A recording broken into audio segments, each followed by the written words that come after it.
What the hell was that? Holy moly.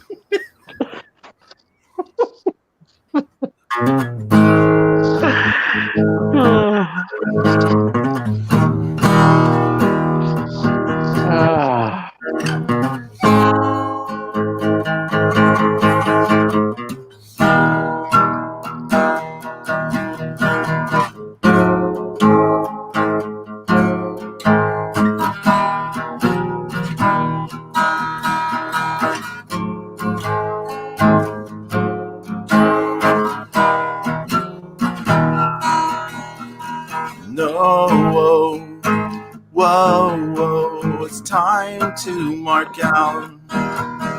It's Saturday, time for Mark Out Mania.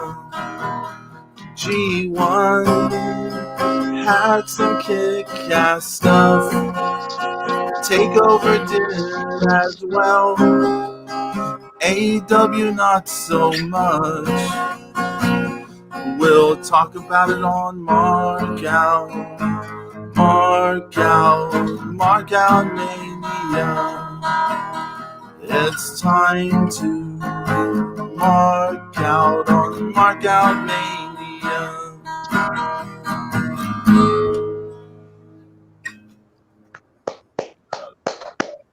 Woo! Good job, Pedro. Good job. A bit of Blondie. That was kind of cool. Welcome everyone to the Mark Out Mania. Yeah. How is everyone doing? How is the extreme James Sarno? Shitty mood today, Pedro. Shitty mood. What about the God of Thunder, Zeus King Dark? My thunderbolt thrown arm still hurts. Damn. Well, that sucks. Damn Yankees. Fucking Yankees losing to the Rays. I got to put up with AEW bullshit, and now this. The hell's going on in this world, 2020? Should I have sang that song, Damn Yankees, instead? Whoa, damn Yankees. No, Pedro. Thank you for not singing it, by the way. Yeah. What's the difference between a Yankee and a damn Yankee? Here we go. Go ahead, Zeus. What? Yeah, what is it? Damn Yankee won't go home. Oh, you're funny. Fucking Zeus. But they did go home. Oh shit! Really, Pedro? Really? Already? 3 minutes into the show. Okay, all right. They got deported. It was there. All good, brother. All good. That's okay. I'm mad as usual, but I love him at the same time, so I can't be too mad at him today. Because he made me watch that AEW shit, but he got me an Ishii t-shirt. Because, I was able to get the 20% off discount, so I'm happy for that. Okay, hold on here. Hold on here. That's the great thing about PWTs is they do have all the t-shirts that the New Japan website has, and plus a few more. Yeah, they had a G1 t-shirt I was tempted to getting. Oh, no, nice, man. That one that's like the entire front of the t-shirt. Yeah, that was cool. Yeah. I'm seriously thinking about that one too. I picked up the New Japan logo one. I picked up the classic 1972 logo one.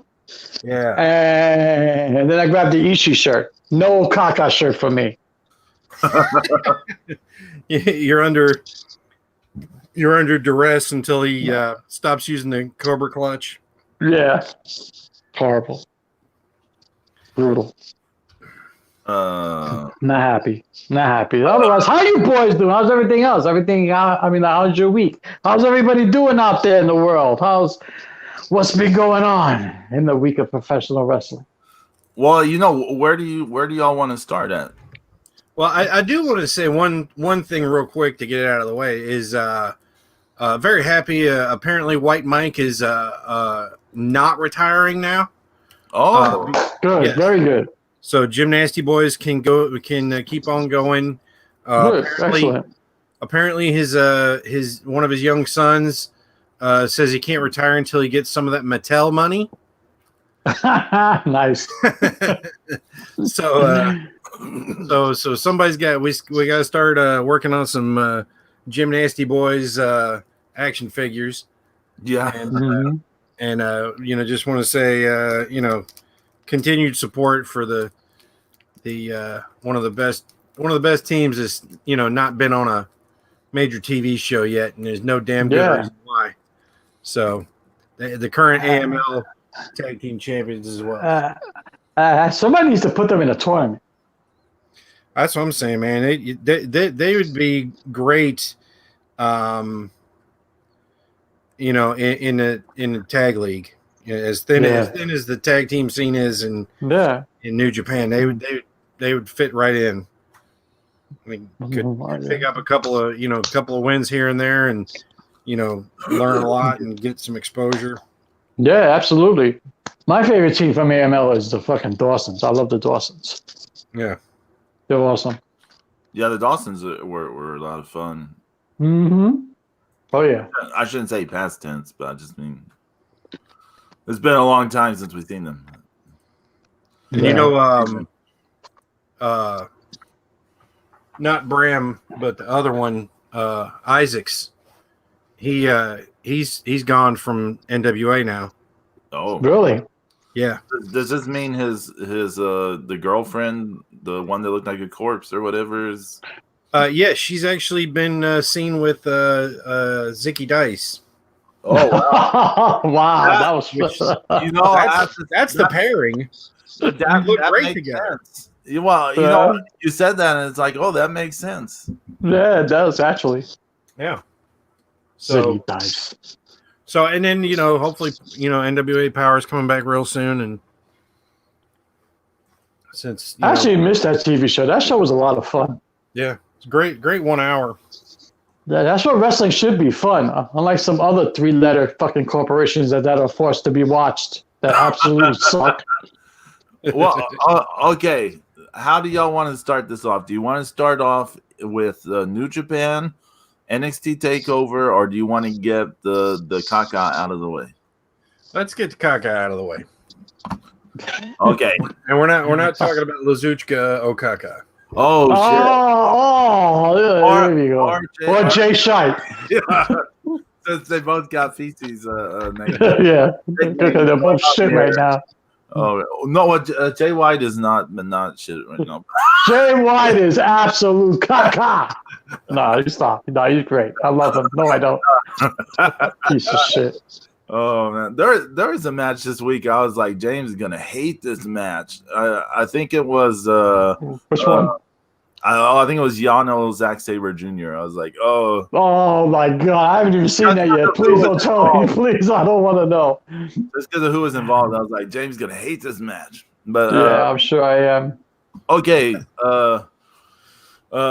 anything except wrestling, all elite wrestling, whatever.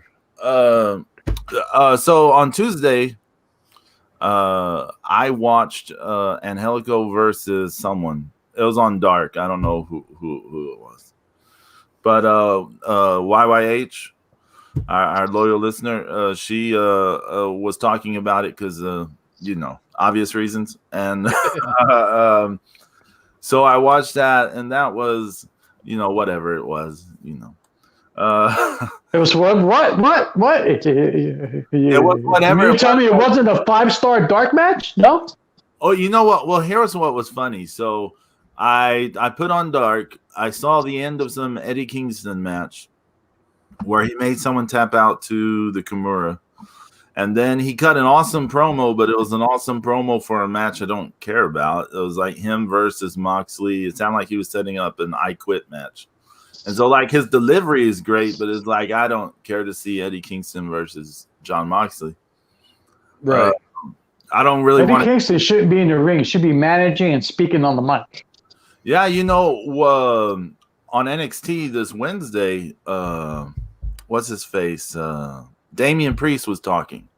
He did a little promo, and my brother made some comment about how bad the guy talks, and I said something like Eddie Kingston should be the one talking for him, but he's in AEW because of what y'all put that idea in my head. But yeah, he should be like there as the mouthpiece for that guy. Yeah, that would have been perfect pairing. So yeah, you have this promo, and then there is this. Then that was followed by a horrible promo by Joey Janela with Sonny Kiss standing next to him.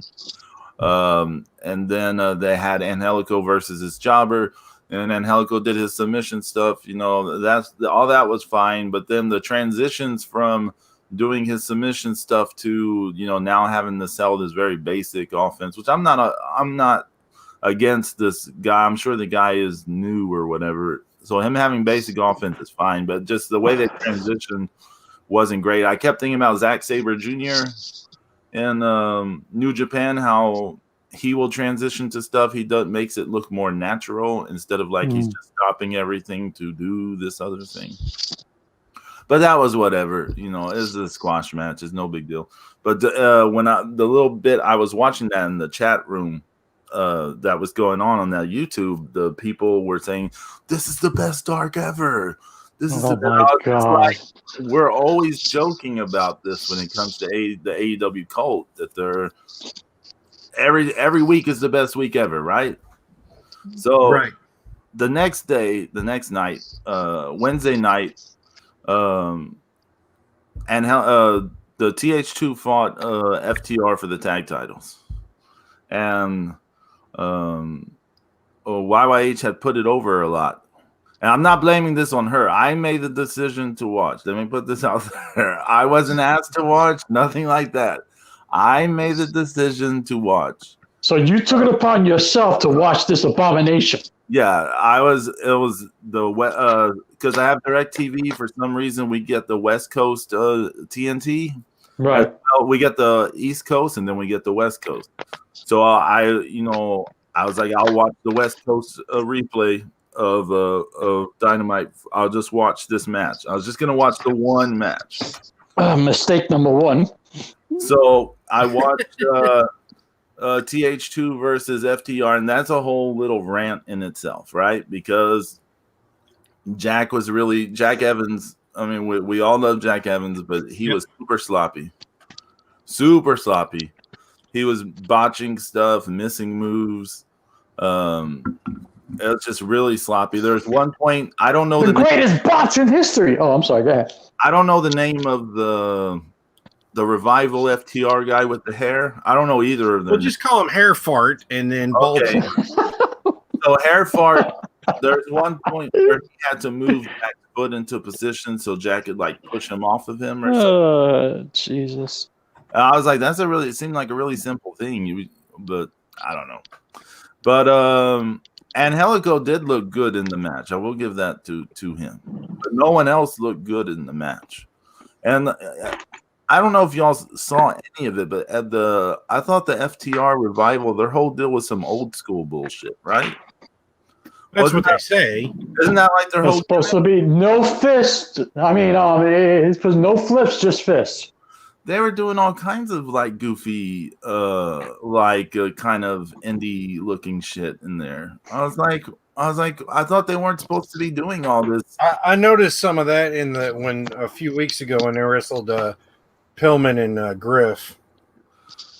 I mean, they did some kind of like gory bomb variation onto like the ring apron, and then they did like some dives off the top. I was like, I thought wasn't this like their whole deal? They aren't gonna come off the top. They're not gonna do blah blah blah. It was dumb. The whole match was done. It wasn't even really much of a match. It just kind of a thing happened. Everyone except Angelico looked bad in it. Angelico was trying to put everything over it. There was one point he was getting hit.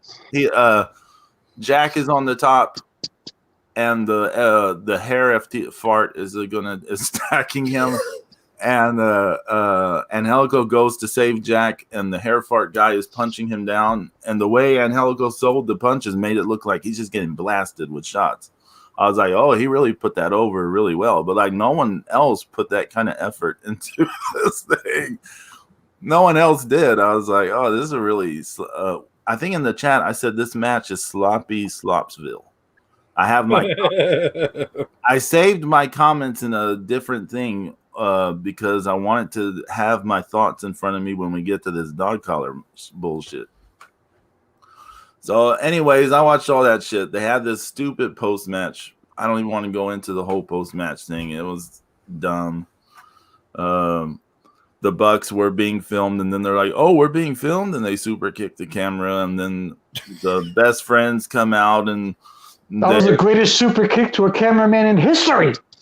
And then the best friends come out with T-shirts that have the fart guys as like hot dogs or some bullshit, and that's the best ever merch in history. And so then they were gonna have the dog collar match between Cody Rhodes and Brody Lee for the TNT title afterwards. And I had seen people raving about it already, and I was like, well, I've already watched this horse shit, right? I already saw this stuff with I already saw this terrible tag match. Like, why don't I just go ahead and see what this? So Pedro, you had a 32-ounce empty cup of bullshit, and you got 20 ounces worth of bullshit in there, and you're like, fuck it, I'm gonna fill it to the top. Right? That's what you did. You filled up your fucking big gulp cup all the way to the top. No ice, just straight bullshit, didn't you? Okay, so I'm gonna I have my notes when the reactions that I gave you all in the chat.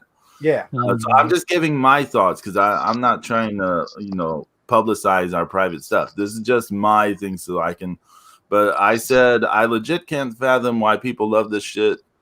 Cody has some super epic introduction for his dog collar match with Brody Lee. Do I watch this horse shit too? I may as well see what the hoopla is about if I watch the other shit. So that was apparently my thought going into this. Mistake number 2. Right? Yeah, so then I watched this match, and yeah, y'all watched this match too, although a little bit different version than I did. Thank you, by the way. Captain Neckbeard for do what? Thank Captain Neckbeard for talking through it. Yeah, so we could watch that without having to illegally stream it or anything. Captain Neckbeard. Oh. Cody's following the rules. Look, he's following the rules. It's a dog collar match. You idiot. There are no rules. Go ahead. I mean, it was a dumb match, wasn't it? Oh, it was an extremely dumb match. I never saw anywhere took a bump off the apron, land on padded mats, and then just come up busted wide open. Are you talking about the guy being knocked off the apron? Knocked off the apron. He fell to his knees on mats, and then he stood up and he's busted open. What an amazing! It's the most amazing blade job in history. As a matter of fact, I should blame myself while doing this show. Five blades. What got me about that thing? It looked like he was bleeding from more than one spot. Hey, listen, he got bumped off an apron, not just a regular apron, the best apron in history of wrestling, the AEW apron. But I was confused why he had like blood coming from different places. Like it didn't even follow like how they usually do blading. I don't know. I mean, the whole thing. That match sucked. Even Greg Valentine was sitting in the fans going, "Oh my God, I can't believe I got paid to watch this shit." It was horrible. He looked like he was struggling to stay awake. Yeah, he looked bored. And I'm watching it, and Brody Lee's got a big size advantage on huge on Cody, and he never really had he never had him in trouble. And the thing where Cody just kind of rolls over and smiles and laughs and looks at the camera while he's bleeding. I'm like, what is this signifying? Is this signifying you winking at us like, haha, fuck you, I'm gonna take your butt back, like that would be awesome.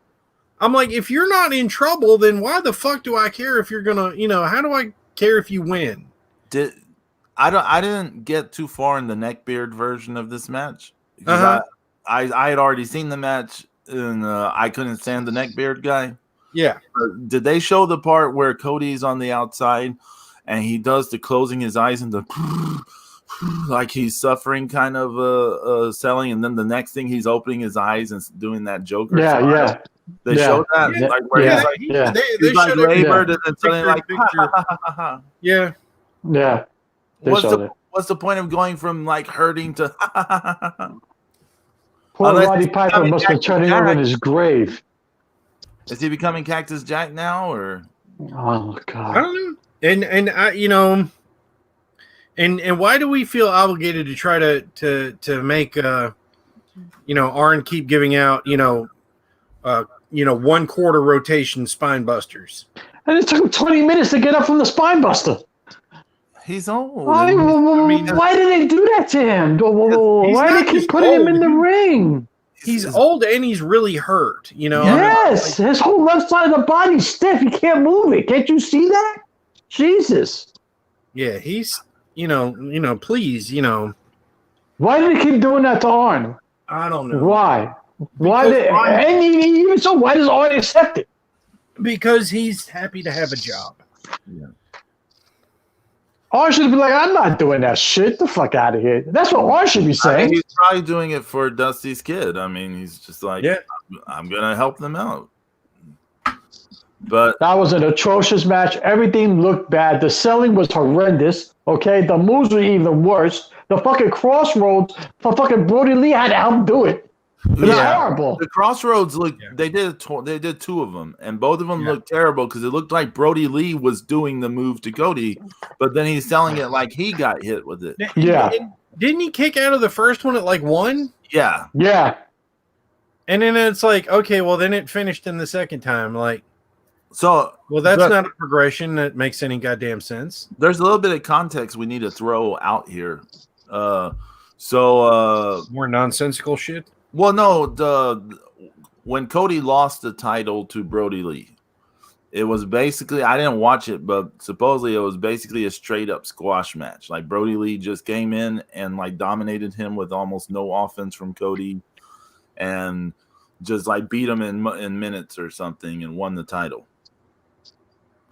And so then Cody was gone, and then he came back about 2 weeks ago, and apparently he did some promo talking about filming some game show.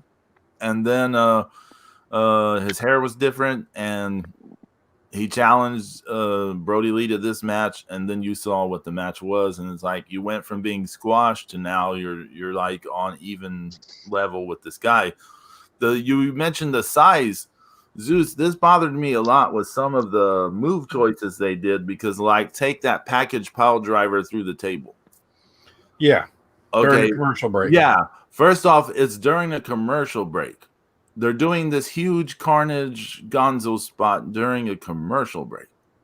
But then the other thing is it looks so weird to see this huge guy being put into the package pile driver for this spot by the smaller dude. And I know that the smaller dude can do it. I'm not debating the logic of that. I'm just saying it looks weird. Like they're not making That's why I was doing the commercial, because it was going to look weird. well, like if you think of the theater aspects of pro wrestling, if you think of the theatrical aspects of it, you're like, well, you want the big guy to look, whatever. You don't want them to suddenly look like they're, I don't know, like the tiny people are going to do shit to them, like they're doing. But I don't think there's that match had zero, in my opinion, had zero storytelling.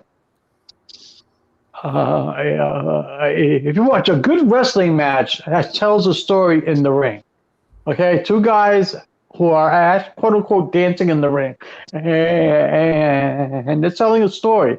This had zero story. Nobody. The selling was atrocious. The moveset was horrible. Everything looked off, ill-timed. Okay, but fucking Cody breaking the 4th wall like he was like Deadpool or something. It just didn't work. And then the fans are going crazy. It's the best thing I've ever seen in my life. Get the fuck out of your mother's basement and go experience the world, because that's not the best thing. Wait a second here. This should have been a really easy match for them to do. It should have been. They should have just been brawling, just punching, kicking, throwing each other around. You're in a dog collar match. Do the choking stuff with the chain. Both of them bleed. It should have been really easy. And then they were coming up with all these like cute, convoluted things where they had to help each other move the chain around. And it was ill-timed. They weren't on the same page. Again, I keep saying this about. I'm going to keep saying this about AEW, and I'm going to continue to say it.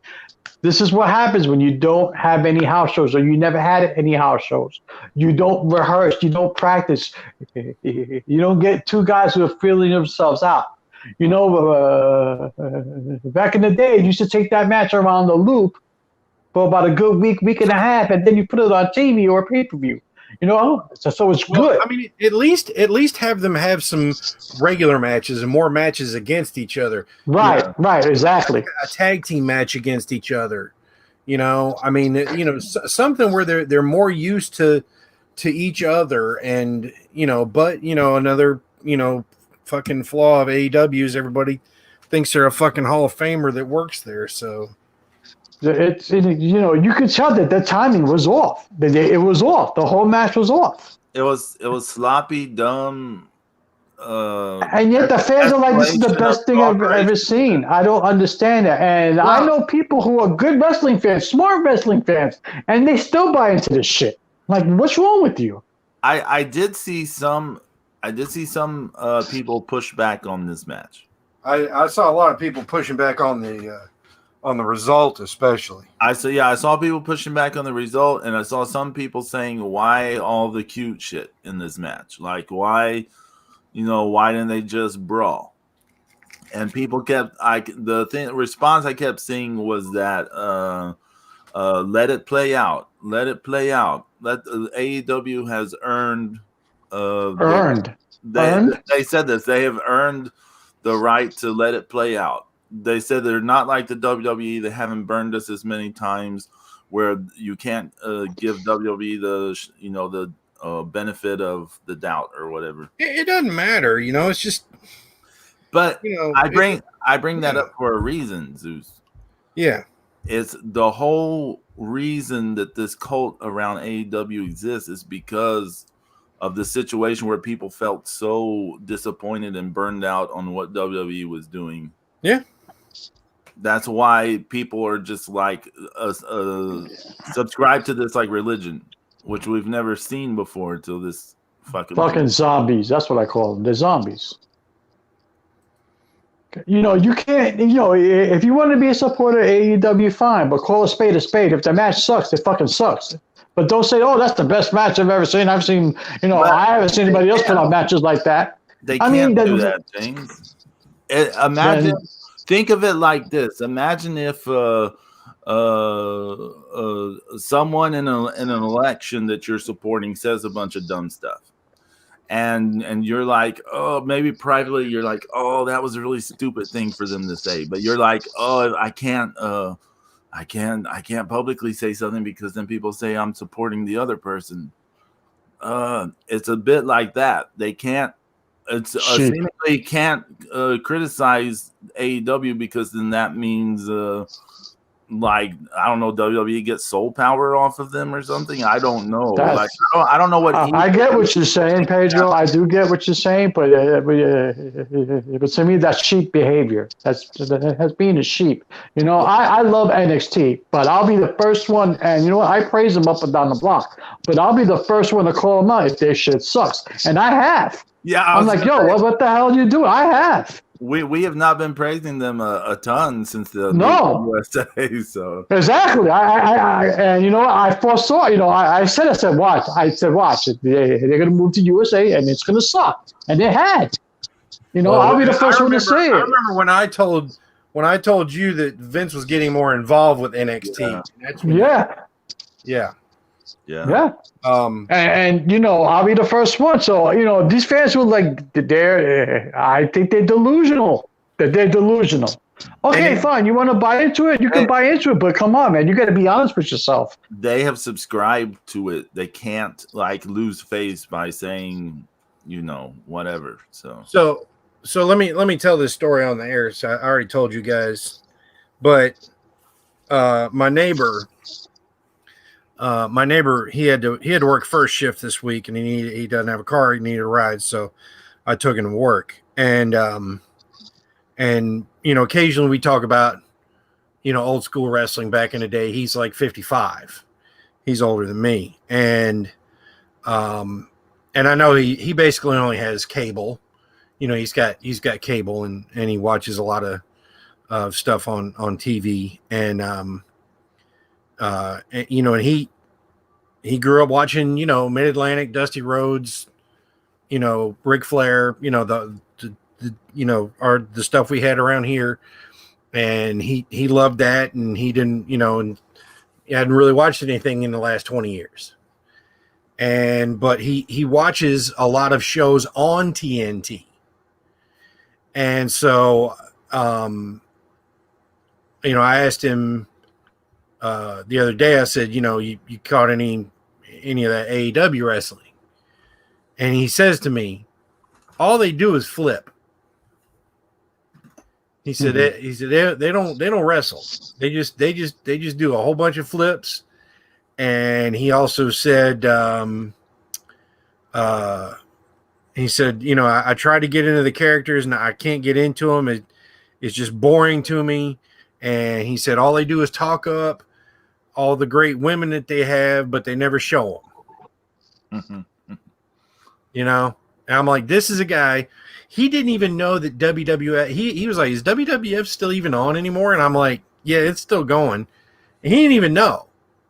I mean, that's how, he's not connected to the wrestling community, on the internet or anything. I mean, he's just a regular guy watching TV that used to watch wrestling back in the day. And that's the kind of casual observation he's made trying to watch it a few times. And underutilized and woefully underbooked entire women's division. Horrible. It's sad. Yeah, but Zeus, you're right. You're right. That's a casual observer watching it, and that's what they see. It's horrible. Yeah. Going back to something you say often, James, about the lack of house shows and practicing. I'm reminded of I've watched some wrestling from some of the Southeast Asian countries that aren't Japan. Mm-hmm. Like I've seen some wrestling from Hong Kong and China, and I've seen some wrestling from Singapore and so forth. And one of the things I always notice is, of course, the wrestling is really rough, right? Because they don't have much of a scene out there. And some of them, a lot of them don't even have gear. Like they wrestle in their like exercise clothes, right? Their workout. Right. And I listened to an interview with some of those wrestlers, and one of the things they always bring up is that they don't get much ring time to like get better. They don't get much time to get better because the scene is so small and blah blah blah. And so with the women in AEW, it's a lot like that, isn't it? They don't. Some of them have been around a long time, but some of them just don't. You have a point, Pedro. You have a point, Pedro. But as you just said, there's a lot of them that are established. They are established wrestlers, and if given the right opportunity, actually can show you what they can do. It's the fact that they're rushed and they're booking shitty matches because and then it shows on TV. It shows. It looks like shit. They don't care. They don't really care about the women's division. It's there as like a check mark, basically. Like, oh yeah, we have it. See, I'm just going to say one more thing about all that crap in general, but that is that if you want to see a great brawl match from this year, go watch. It might have been from the end of last year. I can't remember when it was exactly, but that Julia versus Hana Kimura match. Oh, that was the end of last year. Yeah. Okay, yeah, that's the best brawl I've seen recently. Those are two wrestlers that came across as they hated each other, and they beat the shit out of each other for what, 15 minutes, 20 minutes, something like that. Yeah. I was gonna say what you just said, Zeus. They got across that like they really hated each other. Yeah, they really made you believe. I mean, they storytelling. There you go. Storytelling, slapping. It was good shit. Yeah. And the believability in AEW is it's fucking lacking. It's horrible. It's pretty much nobody cares. But Orange Cassidy. But next week will be the best week ever. So yeah, it'll be the best show ever. It's on the best channel ever. That's the best night of the week ever. And don't forget that TNT belt's the best looking belt ever. The best looking belt ever. That's the finest leather known to mankind. And their demo ratings are the best demo ratings ever. Ever. T is the best letter in the alphabet, followed only by the letter N. Okay, ever. You remember the Terry Funk's first retirement, where in Japan, where the post match he's like, forever. That's what I'm thinking of. Right what his brain was saying was, I'm gonna wrestle forever. Yeah, exactly. Forever. I can see Terry Funk sitting at home laughing at all of this AEW shit. Probably going, I can do better than that, and I'm 60. You know, horrible. No, I'm 150 years old, and I can do a moonsault better than that. Yeah. Terry Funk would just be angling like, how can I get on TV? Like, I could do something with this guy. I'll get this guy over. This guy doesn't deserve to get over. James, you alluded to something. Do y'all want to talk anything about these rumors? Because about New Japan and AEW. Okay. All right. So let me say what the hell I'm going to say about this. Go for it, Zeus. Go for it. Fucking throw some thunder, Zeus. Got a thunder. So first of all, people like us, we don't know the particulars of exactly what is what and what's going on. Okay. And so, but just because Moxley and Jericho have worked in New Japan and have had little separate deals here and there, doesn't mean that, you're talking about two really big names. Okay. So even without the COVID restrictions on traveling, it doesn't mean that just because Harold Meach steps down and we get this new guy in there, it doesn't automatically mean that we're going to have a million fucking people from AEW flowing in to New Japan and New Japan guys going to AEW. It's that goes against a lot of what New Japan is about. They're not just gonna put over a bunch of outsider people, just because it's a cool popular idea in the United States. Not to mention there is the Ring of Honor, CMLL, New Japan working agreement. Okay. And we all know that if you're going to support AEW, then, and work with AEW specifically, AEW is working with AAA, and that's not going to jibe. And New Japan treasures their working agreements. They honor them, and they have that Fantastic Mania every year. Mm-hmm. So, they have the working agreement with Ring of Honor.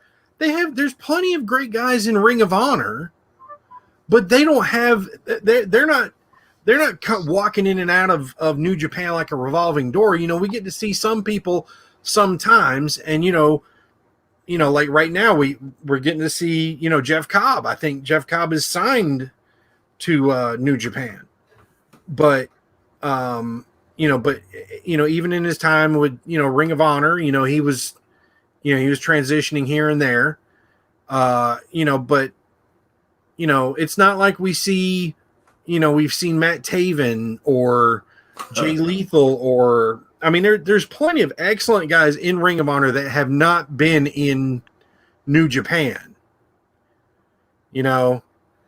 So everybody that's all excited about the Elite getting to go back and visit their ex-girlfriend, New Japan Pro Wrestling. You can just hold your damn breath and turn blue for all I care.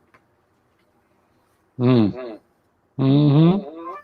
But I do not want to see Orange Cassidy in the best of the Super J's. No thanks. No. I don't want to see Orange Cassidy nowhere near fucking New Japan.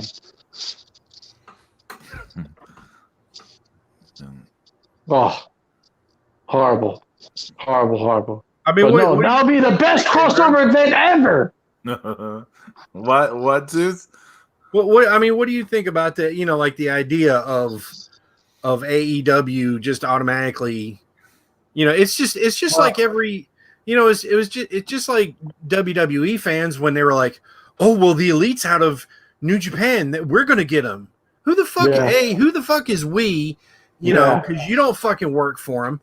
And, and B, why do you think you're automatically entitled to getting people? Yeah, Zeus, I remember that. I remember that. The whole thing with the cease and desist. Remember that? And the whole thing with the, oh my God, the leader coming to WWE and blah, blah, blah, blah, blah. Yeah, we're going to sign him. We're going to do this. Yeah, okay. Yeah. I saw when the Herald, how do you say his last name? Miege. Yeah, I think so. When he stepped down, when that happened, I saw a lot of AEW fans saying like he was such an asshole to the Elite. He's the reason that they left, and this and this. So now maybe they can work together since that asshole's out of the way, and blah blah blah. It's whatever. If something happens, something will happen. I'm not gonna say. I mean, we all know this is pro wrestling. Anything. Like any impossible can kind of happen in terms of business and pro wrestling. But I hope it doesn't. Just I don't want to see bringing up the best of the Super Juniors.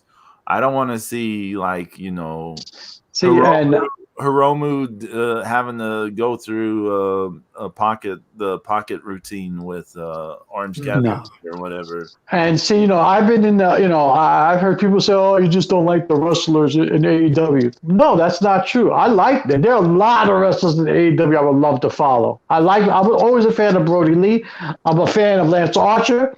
And yes, at one time I was a Cody fan. I just still like Cody here and there. I was a fan of Cody work in New Japan.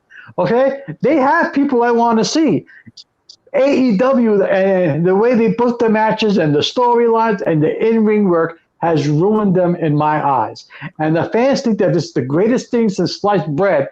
And I'm still trying to figure out what happened, why. And no, it's not like I hate AEW because I was quote unquote all in from the very first pay-per-view. I even paid it like an old WCW style pay-per-view. I had my beer, I had my donuts, I was ready to go. I was all double or nothing. I was even praising the Dusty versus Dustin match. The Cody versus Dustin match, but then it turned to shit. And these people think it's the greatest thing, and I can't get over that. It's just horrible. It's horrible, and there are plenty of people that I want to see because I love Thunder Rosa. I love Evil East. I want to see them. Okay, I like Lance Archer. I like Brody Lee. I like Chris Jericho. I like John Moxley. I want to see them. Okay, but I don't want to see them in the AEW ring. Yes, I like the Lucha Brothers, but they look like shit on AEW TV.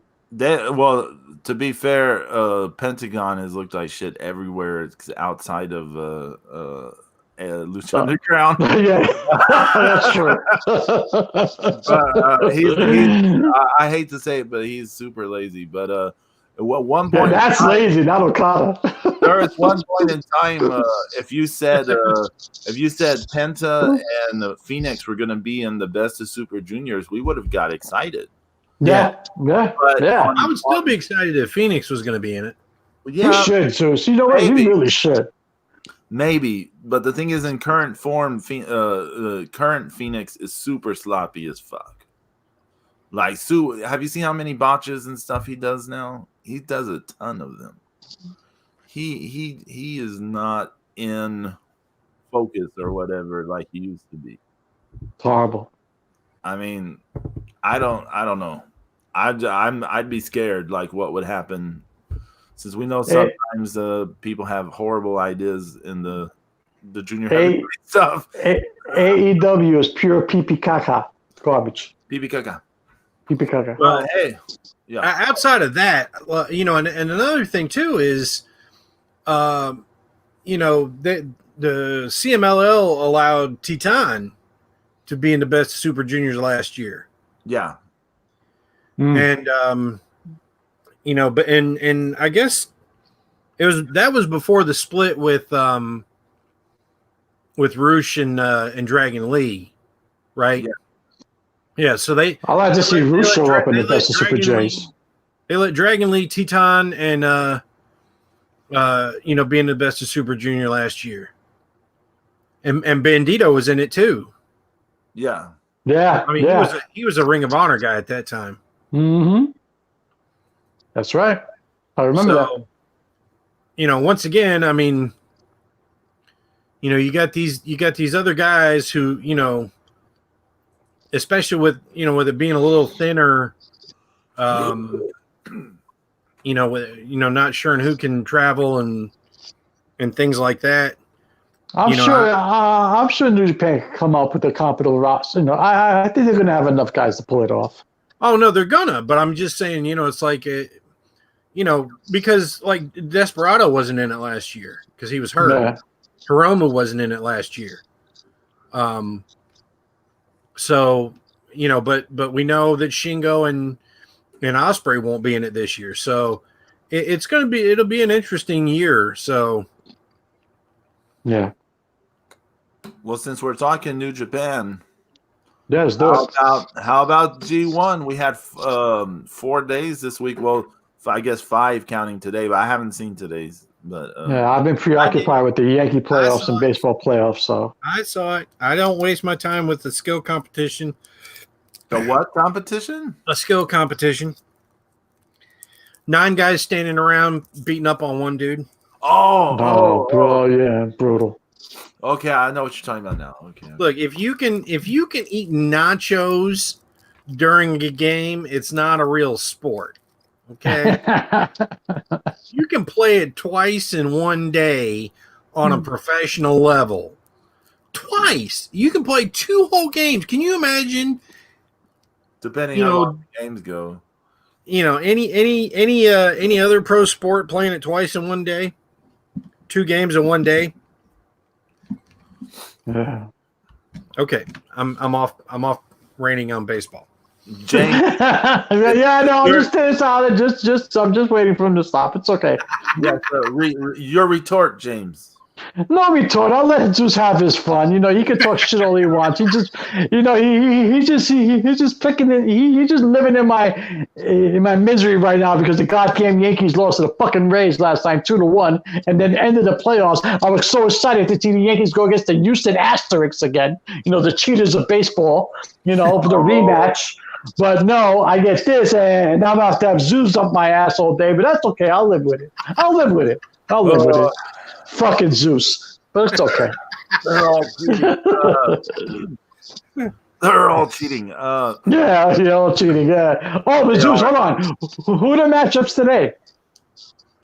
From this morning? Yeah. Yeah, what are the matches today? It was Minoru Suzuki against Golden Star Ibushi. Oh. Okay.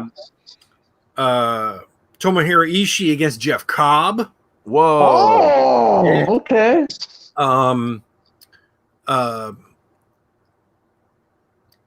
Yojiro had to face Bullet Club leader Jay White. Oh. Bullet Club leader. Oh God. Okada wrestled Shingo. Ooh. Oh, okay. All right. And Taichi wrestled. Who did Taichi wrestle? Osprey. That's the only name you haven't mentioned.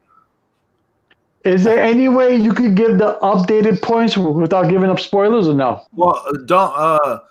Well, if I do that, then he'll Yeah. He'll figure it out. Okay. Gotcha. James, what is the last day you've seen? I saw last month. I saw Mondays. So you saw the one that was headlined by Ibushi versus Osprey. Yes, there you go. Yes, that's a great match. So there's three. Yeah, I haven't seen 3 afterwards. Well, I guess now it's 4 afterwards. You have. Well, yeah, after today, yeah. So okay, so we can talk about day 9 in full, and then the other ones we can just give. No, you guys can go all the way up, yeah, because you guys can catch me up. So day 9, since we all saw it, you had Shingo versus Yujiro. Any thoughts? I mean, there's Yujiro. Yeah, Shingo's so good, man. I like him. Yeah, he's so good. What about Jeff Cobb versus Jay White? This surprised the fuck out of me. I know, me too. It was a good match. It was a good match, but I did not see the result coming at all. No, I didn't either. Cobb got the W. Well, they have to even it out somehow. I mean, you can't have Jay Shite win every fucking match. Okada versus Suzuki. Yeah, that was pretty good. I think. Actually, that wasn't too bad. I'm trying to remember that match. That wasn't too bad. Actually, Okada threw another halfway decent dropkick in that match. So I was happy. Yeah, it was good. It was good. It had a roll-up finish, right? A small package. I think so. Yeah. And then I really enjoyed this next match: Ishii versus Taichi. Yes, I did too. I always like to watch Ishii beat up on somebody. It's awesome. Those fucking headbutts, man. Oh my god. Yeah, those where he goes from the ground up.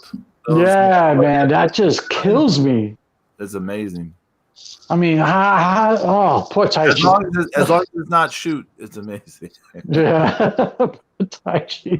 I think that connected. Like, I think it connected legit. Like, a little stiff there. Remember, Ishii and Taichi had a feud over the past year or two. Remember? Mm-hmm. Yeah. Mm-hmm. I was thinking about it during the match. You probably threw one in there just for good measure. Hey, fucker, I remember this from 2 years ago. Yeah, because there was that New Year's Dash where Suzuki-gun just came in and just obliterated Los Ingobernables. Just beat the shit out of everybody. And that yeah. And then after that feud, they started messing with Chaos again. What about Ibushi versus Osprey? We alluded to it. I mean, they're both kind of similar as far as it's kind of a lot of reversals. Yeah. And I thought that I wasn't. That was a good match. It could have been better. I think their Tokyo Dome match from when was it? Was it last year? Or I think it was 2019. That match was better, although that match was also worse because Ibushi suffered like concussions off that match. Remember? Yeah. But but it was a good match, I guess. It was a good match. It was good, but it could have been better. But it was a good match. It was nothing, it was fine. So, Zeus, did you see day 10? I'm sure you've seen all of them, right? Yeah. Okay. Yeah. So day 10 started off with the shortest match of the tournament, Goto versus Yano. Yeah. Oh my God! Please tell me Yano got his ass kicked. Oh, he got zoinked. I was gonna say no one got their ass kicked, and Yeah. it was just like seconds long. Yeah, it was like he got a hold of Yano and collapsed on him and got that I can't remember what that move was called, but he kind of shut him down, with the shoulders down. Yeah, and it's kind of like that inverted crucifix kind of a move. yeah. Good. It was like a flash pin, basically. Yeah. Good. But it was over super, like what, a minute? If My opinion Even was- better. Even better. I'm gonna enjoy watching that match then. Yeah. So then Sonata versus Zack Sabre Jr. I thought that was good. How was that? I saw Zack Sabre Jr.'s post-match interview on that match. Where he's fucking riding the luggage. Like, what the fuck is he doing? Like, yeah, go ahead. How was that match? It was good. I haven't seen Oh, yeah. I was watching the post-match stuff. interview. I hadn't seen that. Yeah, he was riding the luggage and he was like laying on the floor yelling and screaming. Yeah. Yeah. He challenged him to what, 436 consecutive matches. Yeah, something like that. Yeah. He said he was going to go and talk to the committee and get a series of matches against him, and going to be 436 matches. And he was going to win all 436. So I take a Sonata went over, huh? Yes. Good. Then you had Juice Robinson versus Evil. Yeah, that's. I haven't seen that match yet, but that post-match promo was awesome. Yeah. Oh yeah. Everything isn't evil. Puppies aren't evil. Rainbows aren't evil. You know I'm not evil. I'm a sweetheart. You know. That was hilarious. He said, "Dick to go." This isn't 1998 WWF, and I'm not Val Venus, and you're not gonna go choppy on my pee-pee. Oh my goodness. I don't see Yamaguchi-san.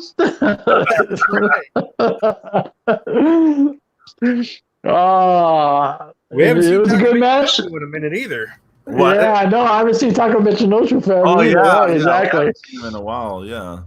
How was that match? Junior time. Actually, how was that match with fucking Juice and Evil? It was good. Yeah. It's pretty good. It's okay. I mean, Okay. Evil is big and slow, and Juice is doing everything he can to, he's trying to make him look good, and Evil got Yeah. Nice. Then a match I really enjoyed this match a lot, but Naito versus Yoshihashi. Yeah, Yoshihashi's been putting in a lot of effort in this tournament. I think he was listening to us. Well, I think it's putting that belt on him, the 6-man title. Yeah, it just is giving him confidence, as Zeus said in the past. Yeah, because he's putting in a lot of oomph into it. It's he's because we used to give Zack Sabre Jr. shit about not selling. Yep.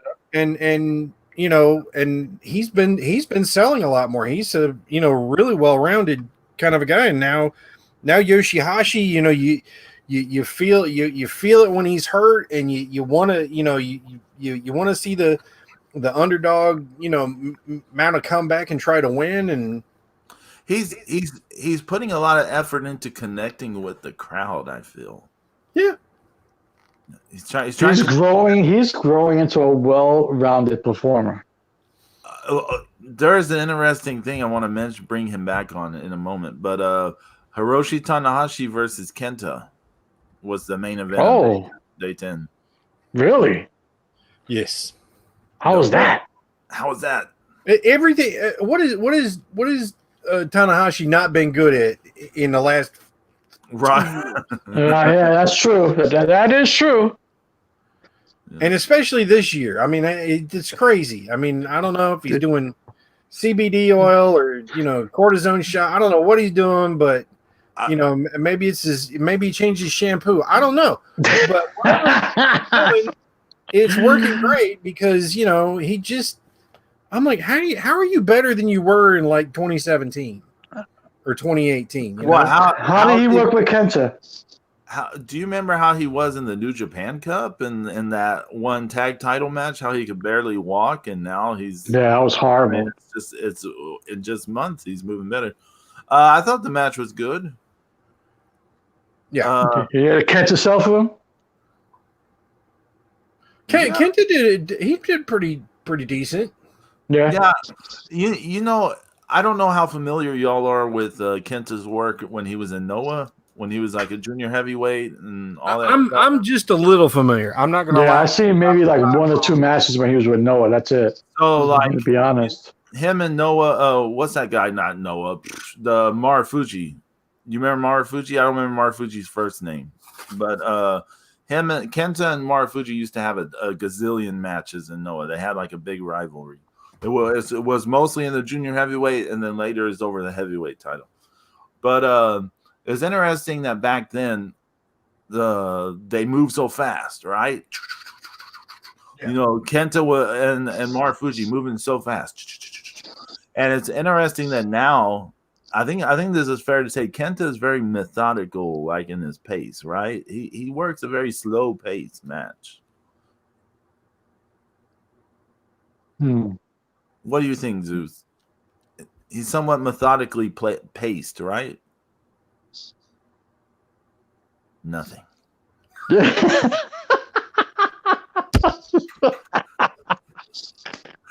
Can't even get acknowledgement from the God of Thunder. Zeus! Zeus, are you there? Zeus! Oh, he short-circuited himself again. I'm like, damn it. He must really disagree with me on this. Yeah. Well, it could be his shoulders too, Pedro. Because ever since his shoulder surgery, he hasn't been the same. I mean, he slowed down a lot. Well, he slowed down even, like, say, in the WWE, he slowed down compared to when. No, I think WWE slowed him down. Right. Yeah. Yeah. I'm not saying that's a bad thing, by the way. I'm just saying that, I'm just because I watched him back then and thinking about it now, I'm like saying, it's interesting that he works so slow now compared to back then. But Zeus, are you there, buddy? Zeus. Yeah, I'm here. Oh, you're there, huh? You spazzy bastard. We're talking to you. We're getting no response. Where the hell did you go? I had to run use the restroom real quick. Because Pedro's like, right, Zeus? Hey, Zeus, what do you think? Also, we heard crickets. I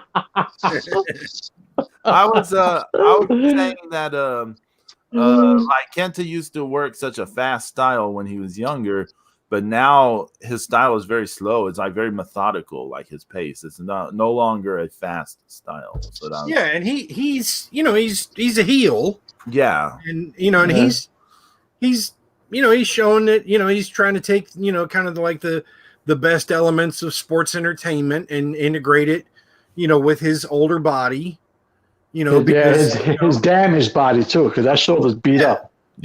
And so he's doing a great job, and he didn't he's not doing Steiner math with gigantic inflated biceps or anything. So. Hey, I want to see dissension in the Bullet Club ranks. I want to see him slap the shit out of Jay Shite. Well, there's something I want to bring up here. So this goes back to Yoshihashi. So in this match, Tanahashi versus Kenta hit Tanahashi with the briefcase. Remember? Yeah. Yes. Okay, so the briefcase got broken when he did that. Yeah. And so, did you see his tweet? I mean, I just saw like a cry face or something, sad face. Okay, he did this tweet where he said, something about, this person broke my briefcase. Here's a picture of the suspect. And so he had 2 pictures of him hitting it over Tanahashi's head, but then the picture of the suspect was Yoshihashi. Oh, nice. It was like an older picture where Yoshihashi had like Yeah. bigger hair or something. Interesting. That was. And anyways, moving on. Day 11, Ishii versus Yujiro. This was the best Yujiro match in the whole tournament, in my opinion. Really? Well, I mean, you got to keep up with Ishii, otherwise Ishii will beat the shit out of you for real. Yeah, you kind of get that feeling. Him and Goto, you're not gonna go half-ass against either one. Exactly. You know. Yeah, I thought it was a pretty good match. I'm assuming Ishii went over. Yes. Okay. Okada versus Jeff Cobb. How was that? I thought it was pretty good. Not too terribly lazy by Okada. Mm. I thought it was all right. But I was impressed by some of Jeff Cobb and his amazing athleticism. Well, Cobb is the fucking man. He's awesome. He just keeps busting out these insane things. Yeah. Will Ospreay versus Suzuki. What did you think of this match, Zeus? I had very definite thoughts on this match. I do too. I think that it felt like Suzuki put in all this fucking work and did all this damage to Ospreay, and then Ospreay hits the fucking Stormbreaker and wins the match. Really? That's how I felt about it. I wasn't happy about it at all. I was not happy about it either because, like you said, Suzuki just did so much damage. Yeah.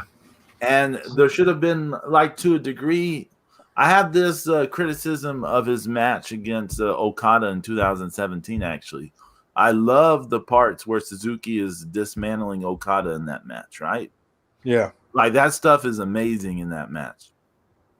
But then every time Okada got on offense, it was like nothing had ever happened to him.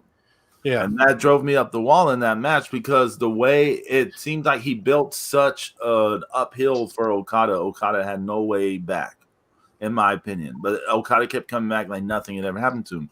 Similar thing here in that Will Ospreay did sell it until it was his time to like win, and then suddenly he would seem mostly fine. And it seemed like he should have been a little too far gone to have come back and just win with one move. Yeah. Yeah, it felt very WCW. Yeah. I was not a fan of that. Suzuki, I mean, a lot of the work, some of the stuff in it is really good, but yeah, I don't know. Taichi versus Jay White. I thought this was pretty fun. Yeah, that was a very fun match. They're both being, very heelish to each other. Dueling, ducking out of the ring and all this stuff. Twin stalling. Yeah, twin stalling. And another thing that's pretty interesting that the Suzuki Gun guys have they haven't had any support from the other members.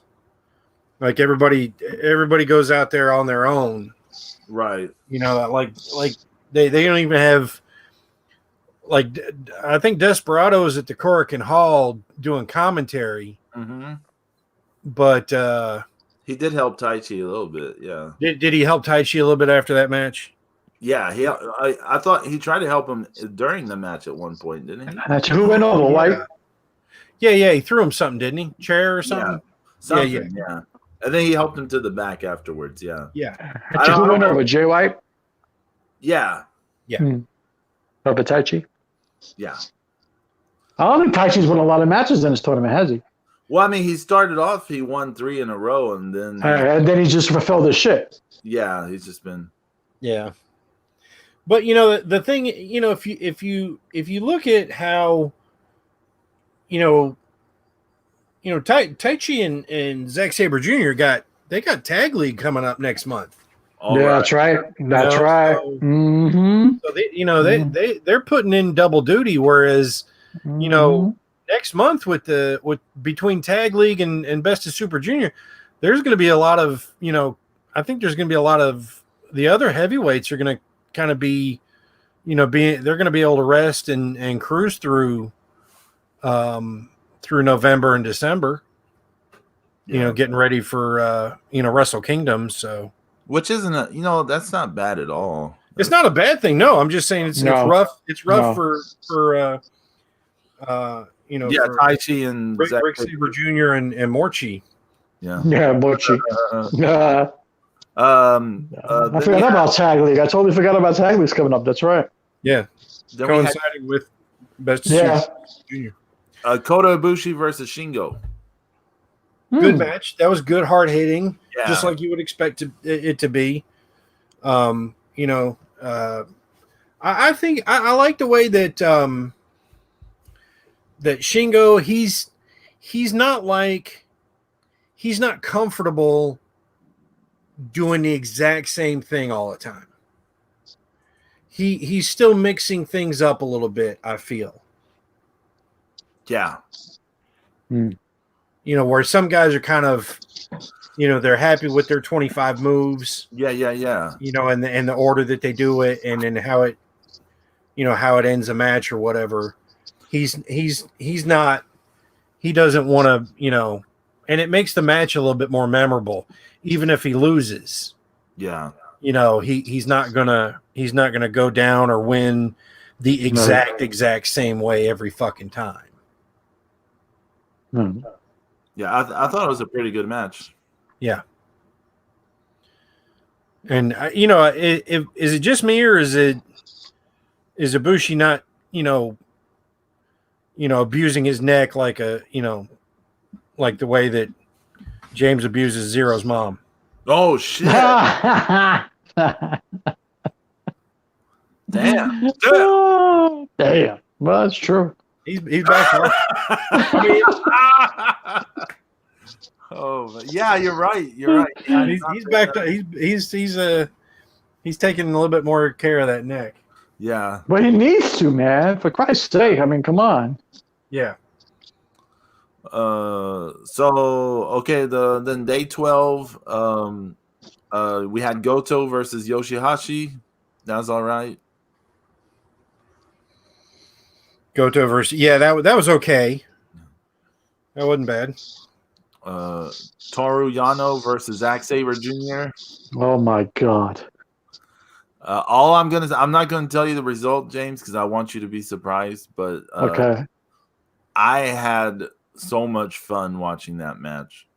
Like, okay. Just the verbal quips that Zack Sabre Jr. is throwing out there are hilarious. Just for the verbal quips, you're going to love it. Okay.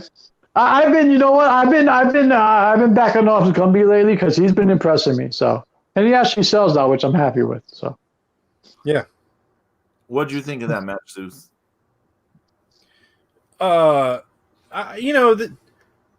Yano can really turn it on when he wants to, and like that belly to belly suplex off the ropes. Yeah, that was solid. I mean, I think that's one of the crazy things about Yano is he's got skills. Well, yeah, he was like some kind of decorated what's it called? Amateur, wasn't he? I believe so. Yeah. Mm-hmm. He was a decorated Greco-Roman wrestler while studying Nihon University, winning several amateur titles. I'm just looking at his thing here. Okay. Sonata versus Kenta. It's all right. Yeah. Sonata he's kind of stoic.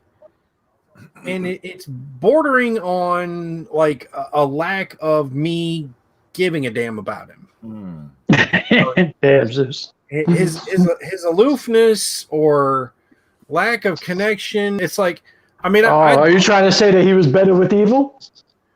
No, he's just not. I don't have a connection with him. Gotcha.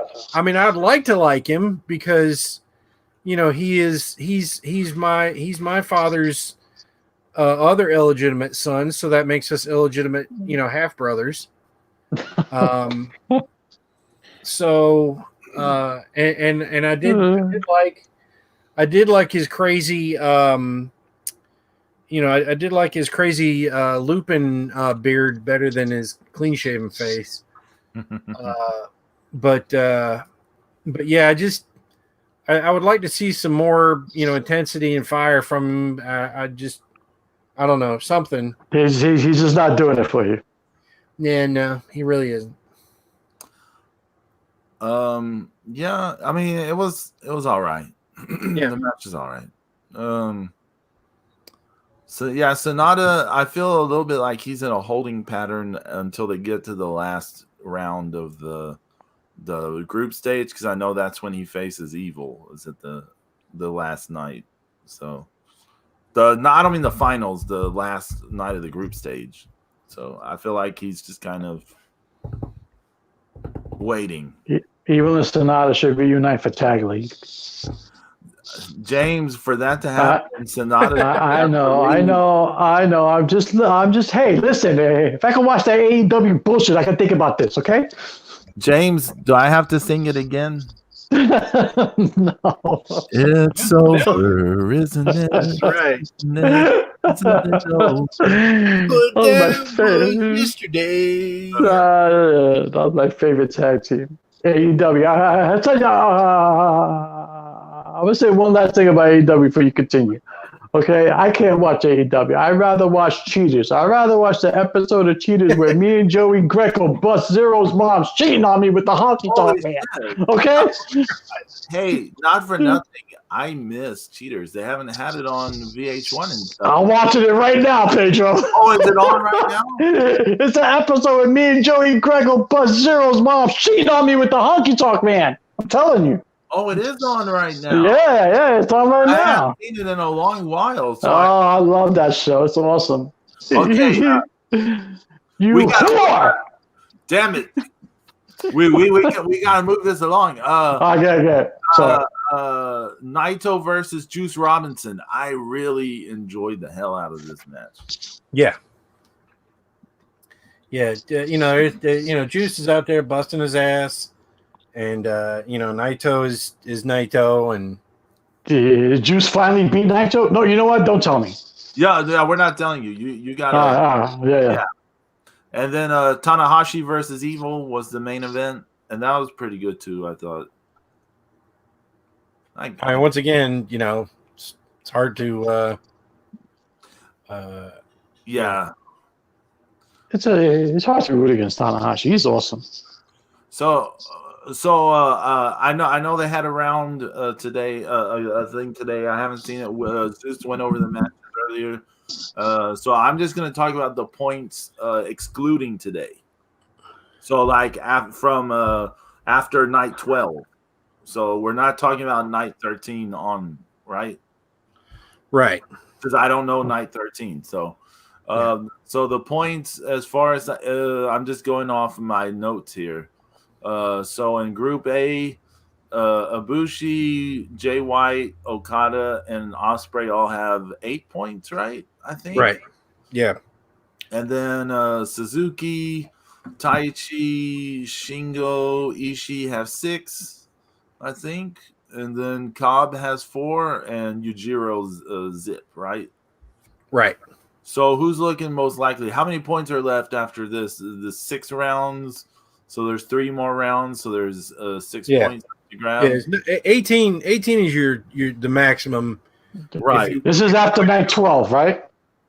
Yeah. Well, yeah. Okay. This is after night 12. So, but there's only 6 points left to grab. Yeah. So the most that any of them can get in this group will be 14, and hypothetically, because 18 is not doable anymore. But who are you looking at as coming out of Group A? I mean, there's a big part of me, of course, that says Jay White. Oh, why am I not surprised? He does have wins over Okada and Ibushi in the tournament already. So I mean, that's like, you got tiebreakers against. Oh, yeah, you're right. You got tiebreakers against 2 of the other leaders. Mhm.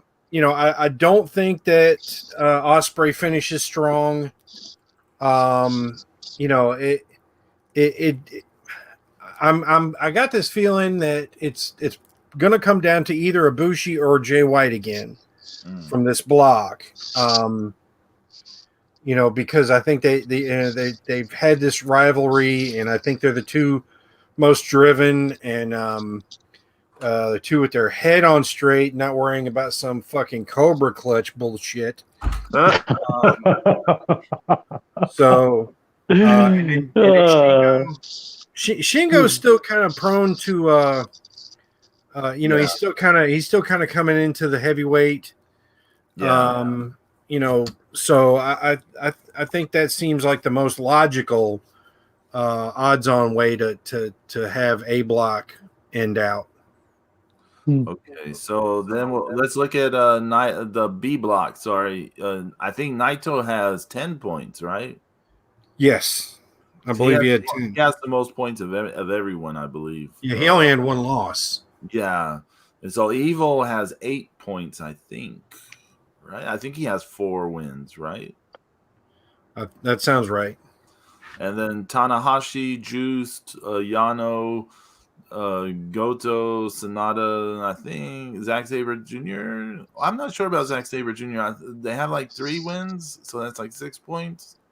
Does Zack Sabre Jr. have 3 wins, or is it just 2 wins? I can't remember. I can't remember if he's got 2 or 3. I think he's got 3. I think he's okay. And then Kenta, I think, has 2 wins, so that's only 4. And Yoshihashi beat I can't remember who it was he beat. Was it Sonata? I think it was Sonata. So he at least has 2 points. So there's no Yujiro here in terms of 0 points. I think. Who do you see coming out of that group? I mean, it looks. I mean, it looks like it's Naito. Is the man to beat. I mean, unless he's got to lose. He's got to lose 2 out of the next 3 for anybody to catch him. That makes sense. Yeah. Do you think they're going to have Naito win the whole thing, since they haven't done that in a long time? The champion. Yeah, they have not done that in a long time. They haven't had a seeded, and then he would get to pick, but he also has to. He also has to defend the belt against Sonata. Yeah. When was the last time the champion won the G1? Man, It's been a while, right? Was it Nagata? No, because I think Nagata's only won it once, right? Yeah. I know Moda won it in 95 as champion. Let's see. But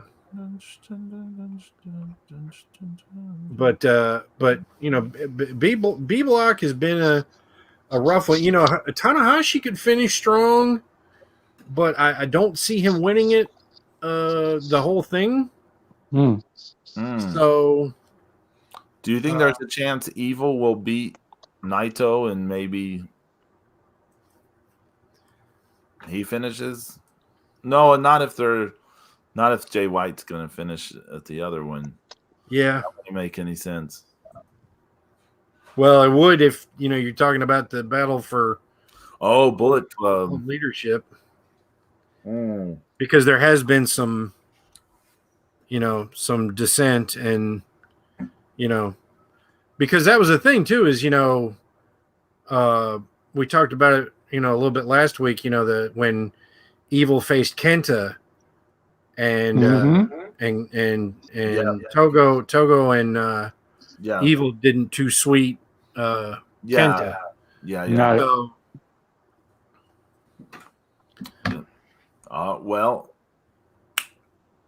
G1 is awesome. Next week is goes into the semifinals and the finals the next weekend, right?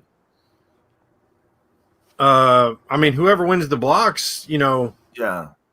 as long as there's an outright winner of each block. I think the 18th is the last day. I think Yeah. is what the finals are. So I think the day before is like the. So that I may have to wake up early next Saturday to catch, because otherwise it'll be spoiled everywhere. But let's move on to NXT Takeover while we have a little bit of time. Did you see any of this, Zeus? No. What's that? You don't know what NXT. James, I know you watched. Yes, I did. It has match of the year candidate up there. I have to say. Was it Bailey against Sasha Banks? No, you stupid. So go through this really fast. Damian Priest versus Johnny Gargano for the North American title. What'd you think? I thought it was a decent match, a bit sloppy but decent. Yeah, it was kind of sloppy, especially the first half of the match, but it was a good match. It was a good match. Kushida versus Velveteen Dream. That was awesome. I don't care what anybody says. That match was no joke. Fuck Kushida looked like he fucking looked like Wolverine Unleashed. He was kicking the shit out of fucking Velveteen Dream. I think he broke his hand. It was interesting. Like it seems like all of us enjoyed that match just because he was beating the shit out of Velveteen Dream. Right? Yeah, but he was like a house on fire, man. I know. I mean, I love the way he's being booked now. Please don't stop. You know? Yeah, but except they're still doing the Velveteen Dream shit with him. Like they continued into the NXT this week. I was like, no, it needs to be over. Yeah, it does. I agree. It was a little weird that Kushida was Marty. I mean, he always is Marty McFly, I know, but the Velveteen Dream was Doc Brown. They even mentioned him. Velveteen Dream was calling him Marty at the start of the match, even so. Yeah. Here's a match I thought was pretty good. Santos Escobar defending the Cruiserweight title against Isaiah Swerve Scott. I thought that was the best match on the card until the main event. I thought that was really good. I enjoyed it. It told a story. It was fast paced, and it slowed down even when it needed to. Even with the running, it was okay. The only criticism I have of the run-in is that the guy who came to even things out for Isaiah Scott, I had no clue who the fuck he was. Pedro, you know him. He was like on the. Remember when Swerve first came to NXT? He was with Swerve in the beginning, and then he got hurt. Well, then I do not remember. Yeah. Okay. I don't. I was like, I saw a lot of people online being like, "Who the fuck is this guy?" And I was like, I don't know. He was with Swerve in the very early beginnings of his NXT career, and then he got hurt, and then he disappeared. Well, that's why I had no idea. Yeah. Okay. I thought the match was no joke, man. The match was really good. The match was really good, and you're right that the run-in stuff didn't like hurt the match at all. No. I mean, it worked in that way where sometimes the run-ins like leave the two people alone. So now it's like there's not going to be something screwy happen with the finish. And they were both a little stiff with each other. You notice that? There was a little bit of callback. I was like, okay, all right. It's Lucha Underground all over again. Hey, they referenced Lucha Underground without. Yes, they did. Yes, they did. Like the commentators did. Mm-hmm. Which, by the way, I have a complaint about the commentary thing. Not the commentary per se, but did you see this bullshit with the stand-ins for weight? Yeah, they had a fucking NXT. They had a performance center wrestler pose as fucking as Wade Barrett, and then some chick who was a trainer as Beth Phoenix. That was funny. The one playing Beth Phoenix was like a brunette. Yeah, but but it looked like she was a whole other ethnicity even than I know. I'm surprised they didn't put a blonde wig on her. I was like, Like the last I checked, she's not like a Latina. Like what the hell? I know. I don't understand that at all. I totally don't understand that at all. Was gonna buy that as Beth Phoenix. I was like, everyone knows who she is. Like, yeah.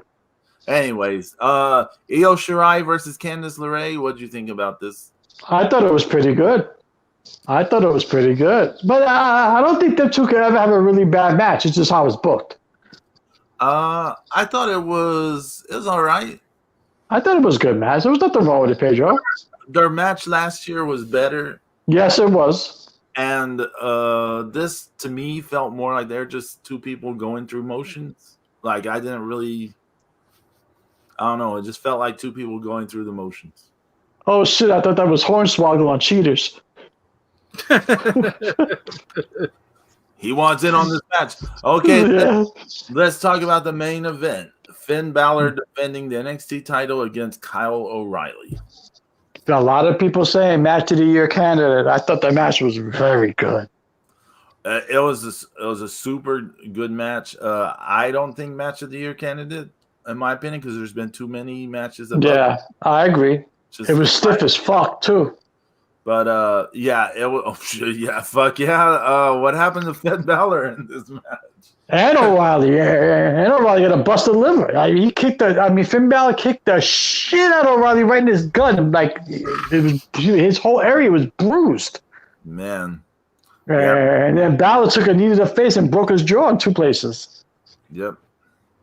But they sure told a story in this match. Yes, they did. I heard it was a good match. Yeah, it was gripping. You were glued to your TV for that match. Yeah, I mean, I really think it's worth watching, Zeus. Mm-hmm. Yeah. I thought it was a really good match. I thought it was really good. You know, I didn't understand the post-match fucking shenanigans. Oh, and that stuff that stuff was dumb. One, because it took away from what just happened. Yeah, you just put on a 25-minute exhibition of how good these two people are, and then you fuck it up with the whole thing with Adam Cole being dumped over the. That made no sense. And then look what happened on Wednesday. He broke his ankle. Yeah, apparently he hurt Ridge Holland. Yeah, apparently he hurt both legs, but he really, brutal. So yeah, that was pretty terrible. That whole post-match angle made no sense because I totally agree with you. It took away the whole entire 25-minute match. Did you see any of NXT UK this week? I missed it this week, Paige. I had no clue what was going on this week. I missed it. I think the A-Kid Flash Morgan Webster match was pretty good. It's worth seeing. I like A-Kid. He's good.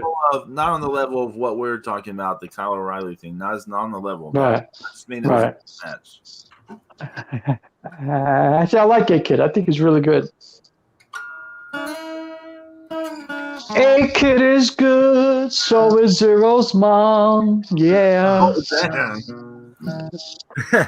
Oh, So another thing here too is that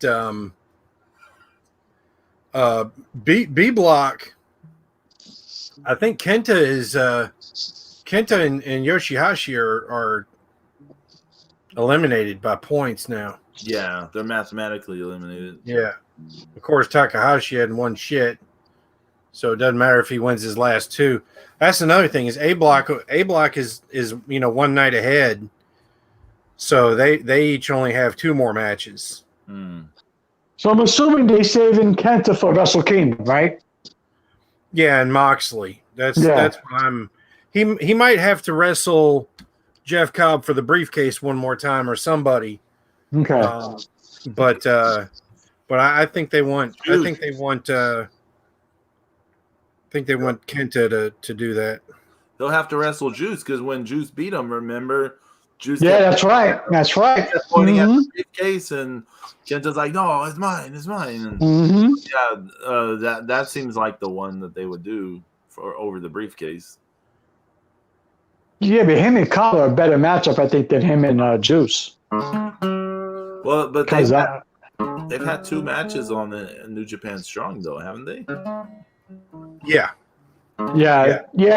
But that match in the G1 early in the G1 was really good. I think it was night 1 or night 2. I can't remember which night it was. Well, But the Cobb Kenta match was really good. they're in 2 different groups, aren't they? Yeah.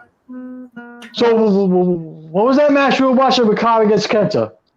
Was on Strong, wasn't it? Strong. that It was was a strong. It was a strong. I'm sorry. Yeah. Yeah. I'm sorry. That's what you should be trying to find tickets for, James. Oh yeah. You should try to find some strong. Wait a minute. What? Hold on. Time out. Is New Japan's in Florida again? That's where all that strong stuff was taped. Really? Yeah, because Yeah, but Kenta and those other guys couldn't, and the Mysterio and all those guys were in America. The Gorillas were in America. yeah, but that strong stuff still have no fans, right? Or no? They have fans now. They didn't have fans. No. No. Don't tell me that. I get excited because I refuse to miss the next New Japan because I'm still kicking myself for missing that Tampa show. Yeah, that would have been a good one too. Yeah, I know. I think they have that all the matches on their YouTube. Really? Yeah, because they put all the damn the Durham ones on there, and it was just that that ringside hand cam and that far away steady cam. Oh, I gotta check that out when I got time. After you watch the Careful. Oh, okay. I thought you were gonna say something about the Yankees. Oh no, no. yeah. I have to watch the Crockett Cup. 4 hours of actual wrestling. Yeah, because you can't see the Yankees take their plane back to New York. Damn it. That's okay. That's all right. I'll get my revenge as soon as Jay Sharp loses everything. Listen.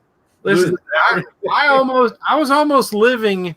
They were talking about when I don't know if you remember. It was like 20, almost 25 years ago now when they were talking about putting a MLB team in North Carolina. I remember that. You remember that? So yeah, I do. The stadium would have been within walking distance of where my home was at the time. Nice. Yeah. Of course, they wanted to call us the Polecats. Oh my god. That would have been absolutely brutal. Oh my god.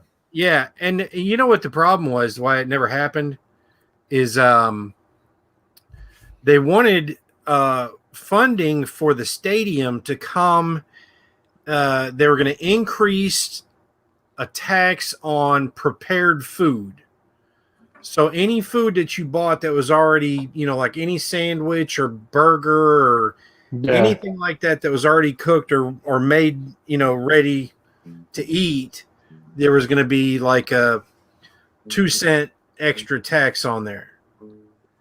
And we got in the Hurricanes, the Hornets, and the Panthers without any fucking taxes. They had they went private investors, and public and private investors to get the teams here and stadiums and shit built. So everybody was like, well, if you need, if you're gonna ask people to help pay for this baseball team that will never ever go to a game, that's not fair. Yeah. So that's I totally get it. Yeah, because I remember in 2008 where the Yankees were threatening to leave New York. They were going to build a stadium in Jersey. Oh yeah.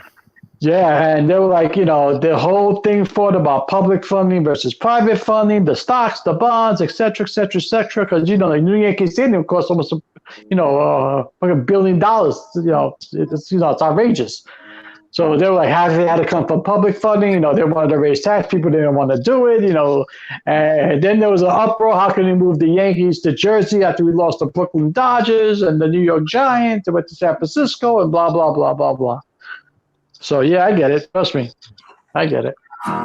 They won't do that now in Orlando because Orlando wants a baseball team. But you know, there's already the Tampa Rays and the Miami Marlins. You know, it would be a third Florida team. God bless. So I don't know.